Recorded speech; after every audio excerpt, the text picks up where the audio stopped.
പുറത്ത് മഴ തകർത്ത് പെയ്തുകൊണ്ടിരിക്കുകയാണ്. എല്ലാവർക്കും കുമ്പിളപ്പം കഴിക്കാനൊരു ആഗ്രഹം. നാട്ടിൽ നിന്ന് അമ്മ തന്നുവിട്ട് ചക്ക വരട്ടിയതെടുത്ത് വേഗം തന്നെ കുമ്പിളപ്പത്തിനുള്ള ബാറ്റർ റെഡിയാക്കി കേട്ടോ. അരിപ്പൊടിയും ഒപ്പം തേങ്ങയും ജീരകവും ഏലക്കയും കൂടി ഒന്ന് അരച്ചും കൂടി ചേർത്ത് കുറച്ച് തേങ്ങ കൊത്തിയും കൂടി ഇട്ടിട്ട് ഇതുപോലെ മിക്സ് ചെയ്തെടുത്തു കേട്ടോ. നല്ല അടിപൊളിയായിട്ട് ഇതുപോലെ എല്ലാം റെഡിയാക്കി വെച്ചു. നമ്മുടെ നാട്ടിലെ പോലെ കുമ്പിളപ്പം ഉണ്ടാക്കുന്ന ഇലയൊന്നും ഇവിടെ കിട്ടാനില്ല.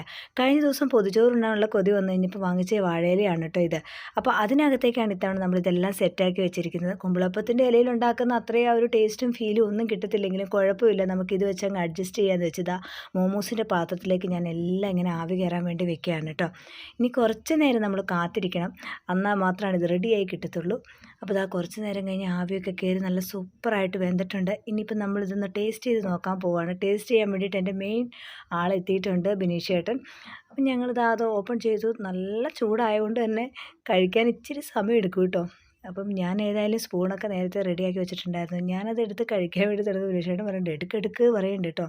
എന്തായാലും ഞാൻ എടുത്ത് ടേസ്റ്റ് ചെയ്യാൻ പോവുകയാണ്. ചൂട് കാരണം എനിക്ക് നല്ല പേടിയുണ്ട്, കാരണം ചക്കയുടെ അടകൂടി ആയതുകൊണ്ട് ഇത് നമ്മൾ വായിലേക്ക് വെക്കുമ്പോഴത്തേക്ക് ഇങ്ങനെ ഒട്ടിപ്പോകാനുള്ള ചാൻസ് ഉണ്ടല്ലോ.